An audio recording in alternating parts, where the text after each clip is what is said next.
আমি রুমনা। দীর্ঘদিন ধরে রাস্তার পশুদের ওপর যেভাবে অত্যাচার হয়, এবং আমি যখন ওদেরকে নিয়ে কাজ শুরু করা বলতে কিছুই না, নিজের সাধ্যমতো ওদের একটু খাওয়ানো, ওদের একটু ভালো রাখার চেষ্টা। অ্যাটলিস্ট আমি মনে করি আমার বাড়ির আশেপাশে যারা আছে তাদেরকে যদি আমরা ভালো রাখতে পারি, তাদের যদি আমরা ঠিকমতো টেক কেয়ার করতে পারি, তাদেরকে যদি ক্রুয়েলটির হাত থেকে আমরা সেভ করতে পারি, তাহলে হয়তো আমরা আমাদের ইকোসিস্টেমটাকে ঠিকভাবে আমরা চালনা করতে পারবো। কারণ আমাদের আমাদের শুধু আমরা খালি নয়, আমরা ভালো থাকবো, আমরা ভালো খাবো, সেটা করলে আমার মনে হয় না আমাদের ভবিষ্যৎ প্রজন্ম ভালো থাকবে। আমার ছোট বাচ্চাকে নিয়ে আমি দিনের পর দিন, আমার ঘরে যারা আছে তারা সবাই রেস্কিউড অ্যান্ড অ্যাডাপ্টেড, এবং দে আর অল ইন্ডিব্রিড।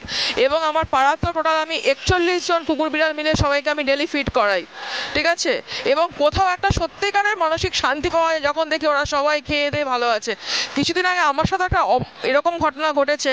আমার বিল্ডিংয়ের কিছু লোক মিলে আমাকে সবাই মিলে কোণঠাসা করে দেয়, এবং সবার বক্তব্য ওদের চিৎকারে রাত্রিবেলা ওদের ঘুম হয় না, ঘুমের ডিস্টার্ব হয়। আমি খালি একটা কথাই বলেছিলাম, দেশে আইন আছে, আপনাদের যদি আমার এগেনস্টে কোনো অ্যালিগেশন থাকে আপনারা থানায় যান, আপনারা কোর্টে যান, আমি সেখানে বোঝাপড়া করব। কিন্তু আমি ওদের খাওয়ানো বন্ধ করতে পারবো না, ওদের আমি সেবা যত্ন বন্ধ করতে পারবো না, কারণ ওরাও ভগবানের সৃষ্টি, ওদেরও বাঁচার অধিকার আছে।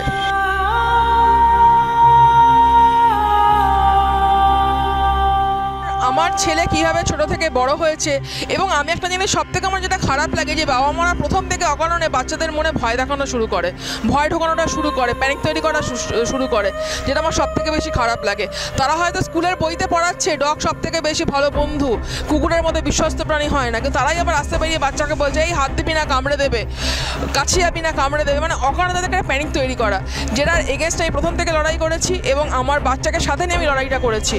এবং আমি আস্তে আস্তে যেভাবে আমার বাচ্চা বড় হয়েছে ওদের সাথে, আস্তে আস্তে যেভাবে আমি আমার ছেলে জন্মদিনে সেলিব্রেশন করি, আমার বাচ্চা যেভাবে সেলিব্রেশন করে, প্রতিটা জিনিস আমি জাস্ট ফর দ্য এন্টারটেনমেন্ট চ্যানেলের থ্রু দিয়ে আমি ইউটিউবে আস্তে আস্তে করে আপলোড করব। আপনারা প্রত্যেকে সেটা দেখবেন এবং ভালো লাগলে শেয়ার করবেন।